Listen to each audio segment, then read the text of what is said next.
Graça e paz, irmãos. Graças a Deus por essa oportunidade que o Senhor nos concede. Pode tomar os vossos assentos, por favor. Irmãos, eu estava comentando ali com meu amigo, pastor William. Que alegria.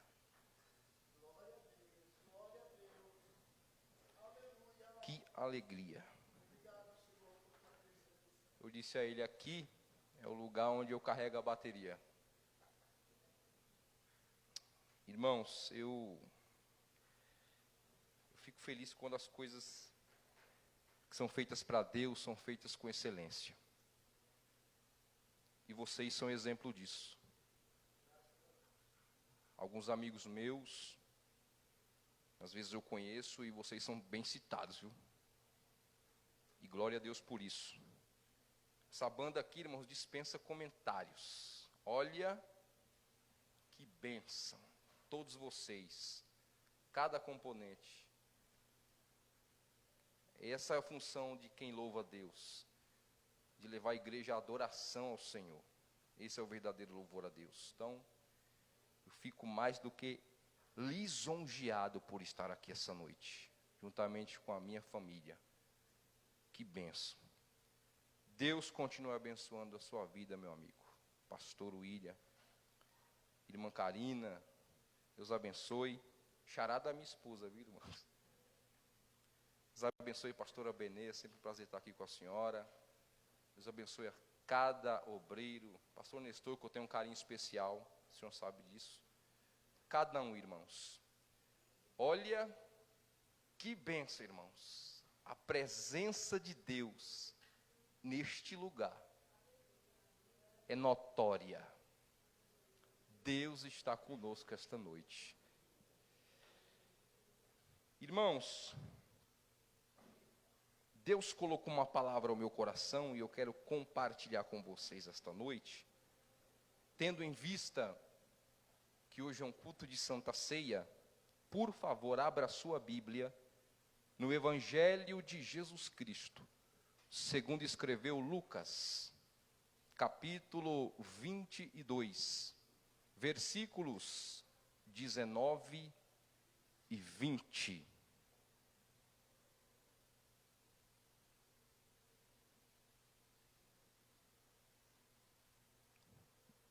Lucas, capítulo 22, versículos 19 e 20. Diz assim a palavra de Deus.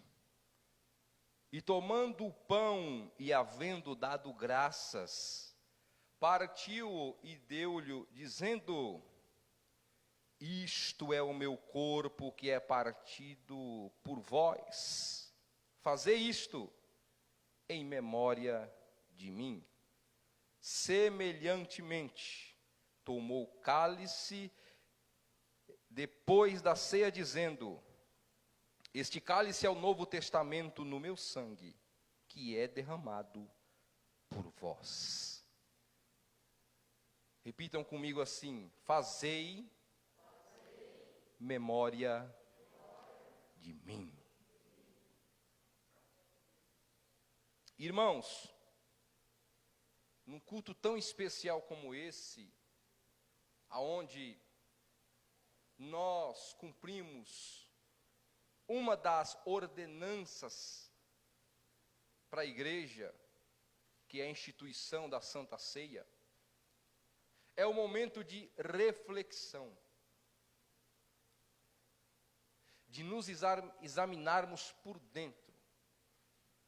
É um momento de plena humilhação. Nos derramarmos no altar do Senhor. Se possível for, derramar lágrimas. Quebrar o nosso ego, soberba, orgulho. É o momento de nos remetermos totalmente ao sacrifício vicário e cruento de Jesus Cristo, o nosso Salvador. Sendo assim, eu entendo que não sou nada. Sendo assim, eu entendo que sou apenas servo. E a Bíblia diz, ainda que fizemos o que tem que fazer, somos inúteis. Dependentes das misericórdias de Deus. E se não fosse elas, nós seríamos consumidos.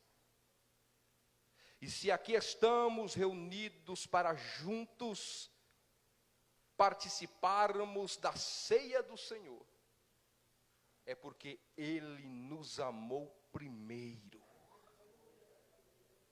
E nos deu essa oportunidade de estarmos aqui vivos.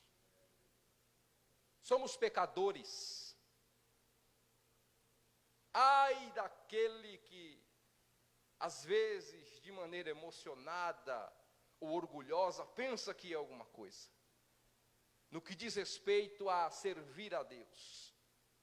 Nossa obrigação é servir uns aos outros. Foi para isso que Cristo nos chamou. Deus colocou uma palavra ao meu coração essa noite, irmãos. Mais ou menos neste viés aí.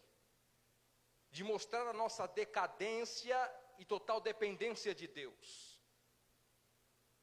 Na oração aqui da nossa irmã Karina, ela disse: Senhor, tem misericórdia de nós. Tem misericórdia porque nós temos, irmãos, o quê? A descendência adâmica. Caímos. E se caímos, Deus levantou o seu Filho Jesus para nos salvar e nos resgatar.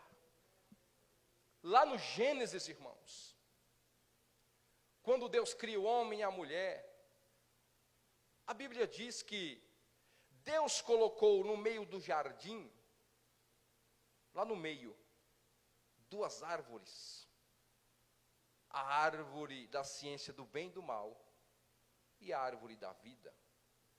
Mas a Bíblia diz, irmãos, que a serpente era astuta, a mais astuta das alimárias.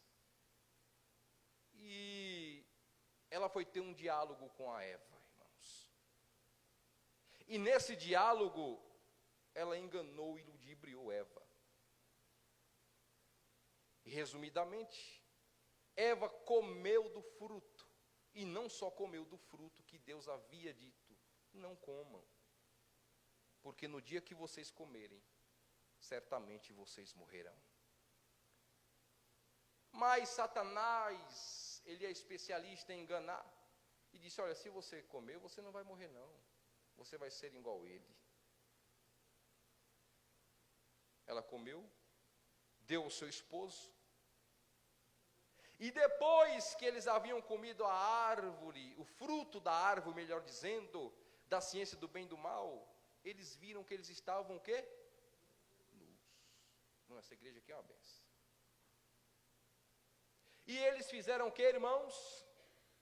Pegaram folhas de figueira, cozeram, fizeram aventais para tapar a sua nudez. E o que aprendemos aqui? Que o ser humano, irmãos, às vezes, ele quer se auto-justificar diante de Deus. Porém, não tem como justificar o injustificável. Porque isso não pertence a nós. Pertence a Deus. E Deus, irmãos, tinha, meu amigo pastor William, intimidade com Adão. De tal forma, irmãos, que a Bíblia diz: e Deus foi ao jardim, no cair da tarde, no crepúsculo, e procurou Adão. A pergunta que eu faço para você esta noite é: Deus não sabia onde estava Adão, irmão? Sim ou não? E por que Deus o procura? Porque o maior interessado em nos resgatar é Ele. Ô glória, você não deu glória a Deus porque não quis. O maior interessado em nos resgatar é Ele. Por isso que Ele chamou Adão. Cadê você, Adão? Deus não sabia, irmãos, onde ele estava? Atrás de qual árvore ou arbusto ele estava escondido com a Eva? Sabia. Mas Ele deu essa oportunidade para ele. Cadê você, Adão? Adão se apresentou a Deus, irmãos. E Deus disse: por que comeste a árvore do jardim? Aí aquela velha história que vocês conhecem. Um foi culpando o outro. Olha, Senhor, foi a mulher que o Senhor me deu. E a mulher, olha, Senhor, foi a serpente. E a serpente ia colocar a culpa em quem, pastor William? E o que Deus fez, irmãos? Deus, a partir desse momento, deu sentenças, tanto para o homem, quanto para a mulher, e quanto para a serpente, Satanás. Mas tem algo incrível aqui, que talvez alguém não sabe, mas eu creio que essa igreja aqui, irmão, é uma bênção, é bíblica. Sabem? Que o primeiro que pregou o evangelho foi Deus. Quem sabia disso? Chama-se tecnicamente o proto-evangelho. Ou seja, o primeiro anúncio das boas-vindas, que está onde? Gênesis 3,15. E porém, inimizade entre ti e a mulher, e entre a tua semente e a sua semente, esta te ferirá a cabeça, e tu lhe ferirás o calcanhar. Oh glória! E depois que Deus fez isso, irmãos, olha o que Deus faz aqui. Deus, vê que aquelas vestes deles ali, irmãos, foi um jeito que eles arrumaram de querer se justificar. A verdade é essa. E Deus vai trocar essas vestes deles. E olha o que a Bíblia diz. Gênesis 3:21. E fez o Senhor Deus a Adão e a sua mulher túnicas de peles e os vestiu. Deus estava dizendo ao homem e à mulher: a salvação vem de mim. É eu que dou a vocês. Olha o que a Bíblia diz em Isaías 64:6. Eu gosto muito aqui desse texto. Porque, irmãos, joga por terra qualquer tentativa do homem querer se justificar diante de Deus. Mas todos nós somos como imundo, como trapo de imundícia, e todos nós murchamos como a folha, e as nossas iniquidades como um vento nos arrebentam. A salvação vem do Senhor. E o mesmo profeta Isaías diz em Isaías capítulo 61, versículo 10. Olha, irmão, que coisa maravilhosa. Regozijar-me-ei muito. Nosso Deus lá no jardim do Éden, irmãos, nos fazendo lá na frente vermos o sacrifício de Cristo na cruz. Ele imola um animal para vestir Adão e Eva de vestes de salvação. E o que eu quero dizer com isso? Deus tinha o plano B, porque o homem caiu, irmãos? Ah, irmão. Sim ou não? Não. Tudo já estava determinado. Oh glória! Na eternidade. Apocalipse capítulo 3, versículo 8. E o adoraram todos os que habitam sobre a terra, esses cujos nomes não estão escritos no livro da vida do Cordeiro, que foi morto desde a fundação do mundo.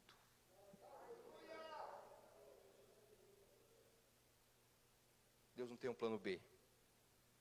Deus já sabia de tudo. Deus não perde o controle da situação. Depois disso, irmãos, se você observar durante todo o Velho Testamento, irmãos, o que acontecia? Faziam sacrifício de bois, ovelhas, novilhos, só que era só para cobrir, irmão, por um tempo. Por quê? Porque tinha cordeiro que era morto de manhã, à tarde, de ano em ano, para Deus perdoar o pecado do povo anualmente. Só que era apenas sombra, irmãos, do que viria lá na frente, ou seja, não era um sacrifício perfeito. Por quê? Porque o perfeito ainda estava por vir. E esse sacrifício, irmão, perfeito que estava por vir, o povo ansiava por isso, esperava por isso, queria isso. E foi João, às margens do rio Jordão, batizando para o arrependimento e pregando com veemência, ele, em João capítulo 1, versículo 29, ele diz: no dia seguinte João viu a Jesus, que vinha para ele, e disse: eis o Cordeiro de Deus, que tira o pecado do mundo. João, irmãos, não vê mais uma víbora, e nem o hipócrita da época. O discurso inflamado, irmãos, e autêntico de João. Talvez ele fica trêmulo em dizer isso. Eis aí o Cordeiro que tira o pecado do mundo. Eis aí aquele que Deus disse lá no proto-evangelho: vai nascer um que vai esmagar a sua cabeça. Eis aí a substância, o verdadeiro cordeiro daquele que Deus imolou lá no Éden, para vestir Adão e Eva de vestes de salvação. Era ele, o esperado, o Messias, o Salvador, o nosso Cristo, igreja. E eu vou falar algo aqui. Se você não der glória, eu vou embora. João, lá na ilha de Pátimos, lá no Apocalipse, a ilha de Pátimos ficava no mar Egeu, na Grécia. Um lugar de solidão. O imperador jogou ele para lá, Domiciano jogou ele para lá, irmãos, para tentar calar a boca desse grande evangelista. Talvez morrer à míngua, a solidão, mas ele quebrou a cara. Porque foi lá que Deus deu uma das maiores revelações bíblicas de todos os tempos. E João viu algo interessante lá, irmãos. Ele não viu mais o cordeiro morto, abatido e triste. Ele viu um cordeiro que andava entre os 7 castiçais de ouro, que são as igrejas. Quer uma boa notícia? Sim ou não? Sim ou não? Jesus Cristo está conosco nesta noite.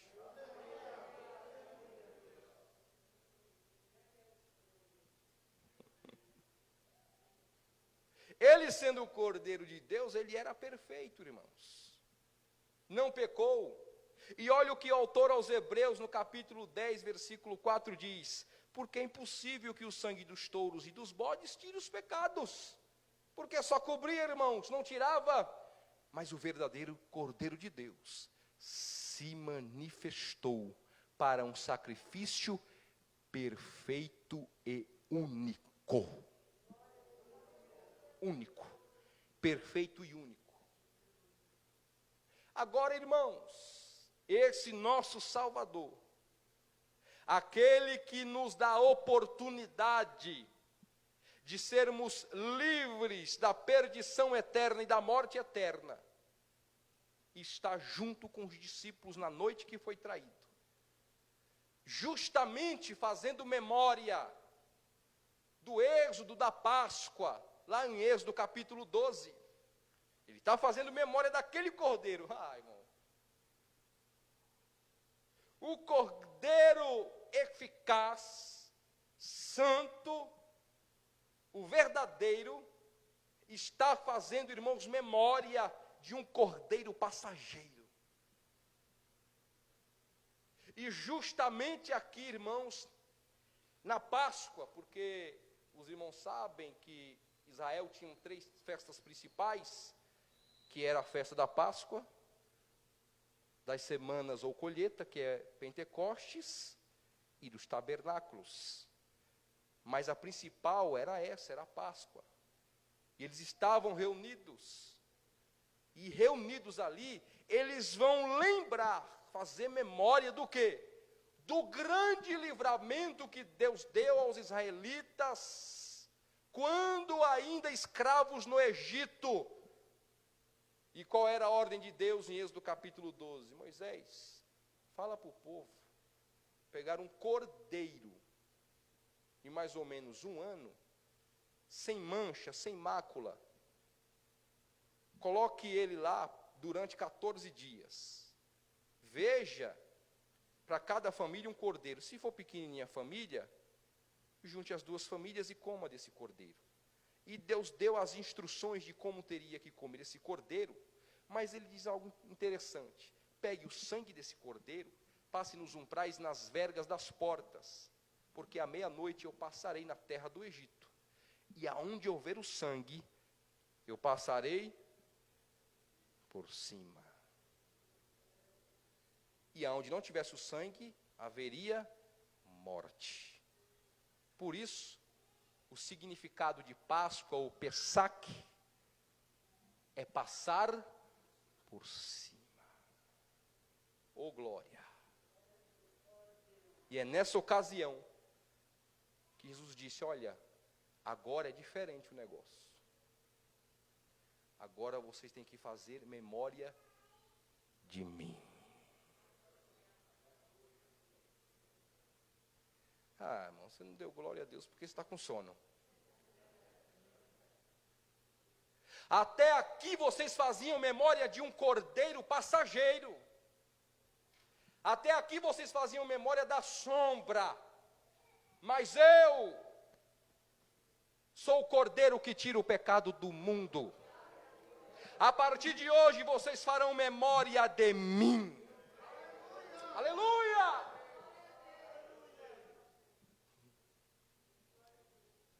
Irmãos, a pergunta que não quer calar. Quem levou Jesus à cruz do Calvário? Foram os homens? Não. Foi Anás e Caifás? Foi o Herodes? Pôncio Pilatos? A multidão que gritou, crucifica, crucifica. Foi? Não. O que levou Jesus à cruz do Calvário foram os meus e os seus pecados. Por isso é inadmissível você vir cultuar a Jesus e não se derramar na presença dele. Arabaxoraramanás.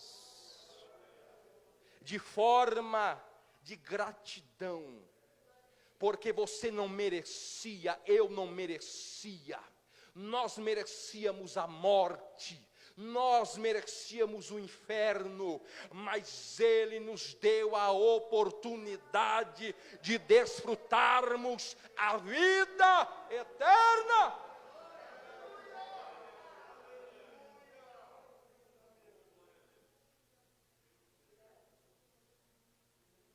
Isaías, há 720 anos atrás,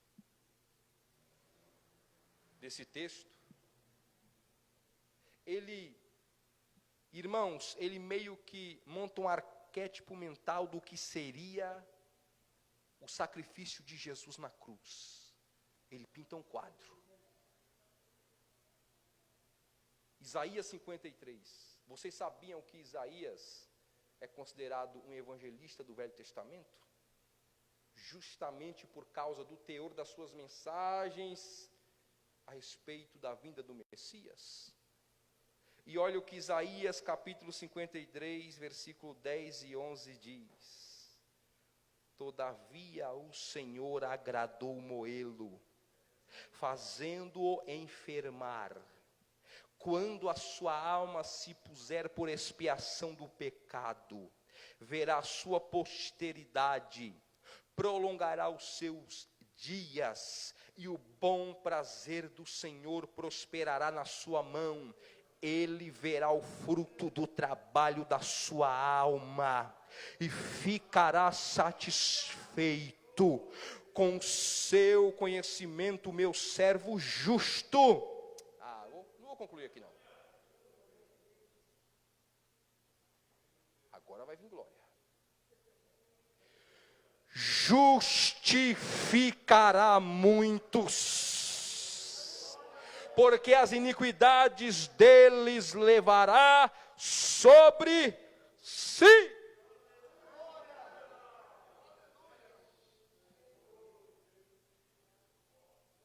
Aleluia! Ele veio para nos justificar diante de Deus. Porque por mais que seja a boa ação que fazemos, qual seja, irmãos, não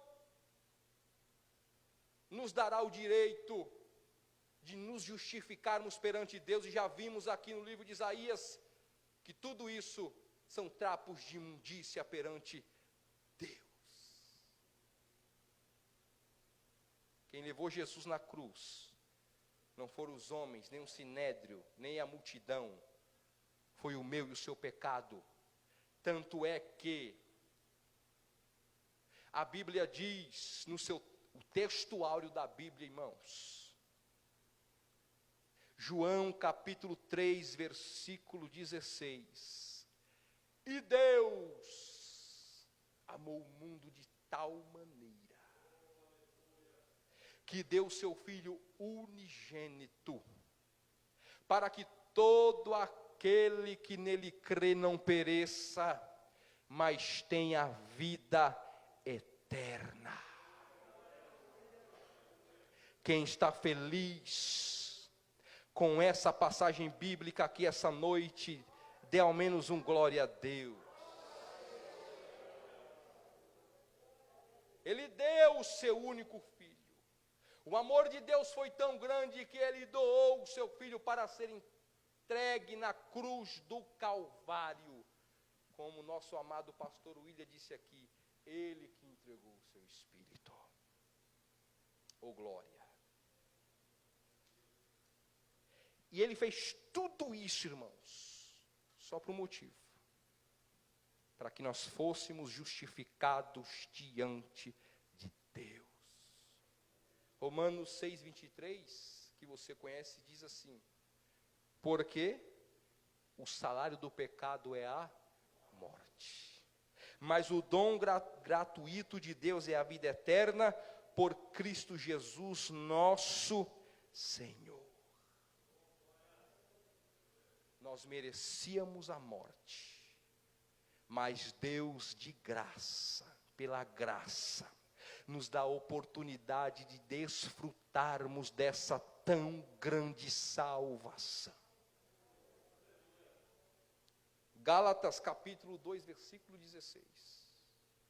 diz: sabendo que o homem não é justificado pelas obras da lei, mas pela fé em Jesus Cristo, temos também crido em Jesus Cristo, para sermos justificados pela fé em Cristo, e não pelas obras da lei, porquanto pelas obras da lei nenhuma carne será justificada.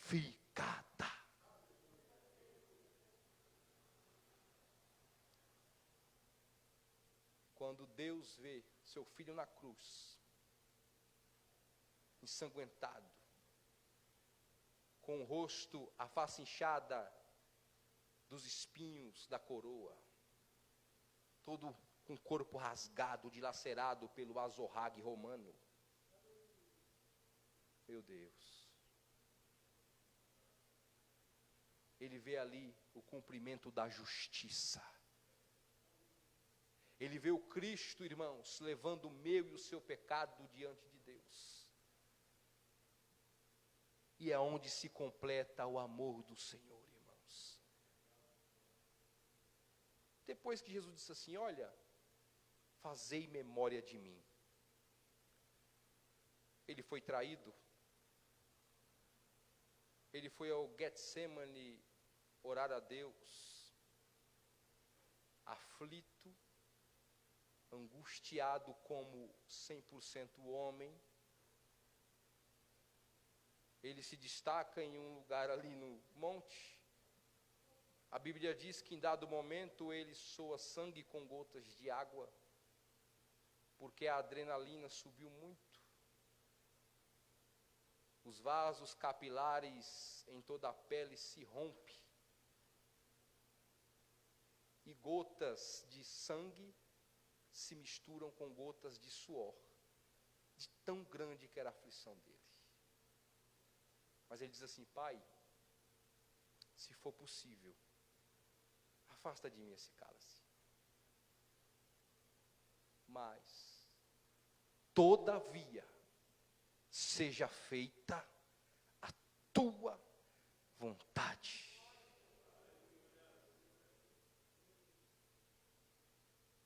Ele é levado ao Gólgota, pendurado no madeiro. Aparecem alguns zombadores, mas ele dá, irmãos, um dos brados mais importantes na cruz do Calvário. E que o pastor William já disse aqui. Ele diz: tetelestai. Aleluia. Está pago. Você não deve mais nada, meu filho. Você não deve mais nada. Você aí não deve mais nada. Tetelestai. Está consumado. Como se dissesse: foi para isso que eu vim. João 19:30. E quando Jesus tomou o vinagre, disse: está consumado. E inclinando-se a cabeça, entregou o seu espírito. Oh glória. E ele fez isso por mim e por você. Irmãos, mediante este acontecimento, algo sobrenatural aconteceu na terra naqueles dias, terremoto. Ficou escuro. E a Bíblia diz em Mateus 27:51, e eis que o véu do templo se rasgou em dois, de alto a baixo, e tremeu a terra, e fenderam-se as pedras. Sabe por quê, irmãos? Deus estava querendo dizer: um novo caminho quem abre sou eu. É de cima para baixo. Agora não é só mais o sumo sacerdote que de ano em ano vai entrar no lugar santo dos santos, diante da santíssima presença de Deus. Agora você também pode. Hebreus capítulo 10, versículo 20. Pelo novo e vivo vivo caminho que ele nos consagrou pelo véu, isto é, pela sua carne. Ei, irmão e irmã, que está aqui esta noite, deixa eu te dizer uma coisa: não há mais barreiras para você alcançar a presença de Deus. O caminho está aberto. Jesus se entregou-se na cruz do Calvário, derramou o seu sangue, e ele disse: agora fazei a memória de mim, oh glória. E é o que vamos fazer aqui daqui a pouco, memória desse sacrifício dele, derramado na cruz do Calvário. Igreja de Jesus, não perca o interesse, não tenha um culto de Santa Ceia como um mero culto, não. Esse é um dos cultos mais importantes da igreja de Cristo aqui na terra, até ele vir nos buscar, oh glória, para morar no céu. Aproveite a oportunidade hoje para agradecer a Ele, para se prostrar aos pés dEle em humilhação, porque Ele te amou primeiro, Ele morreu para resgatar eu e você. Oh glória, aleluia, o caminho está aberto. Que Deus vos abençoe.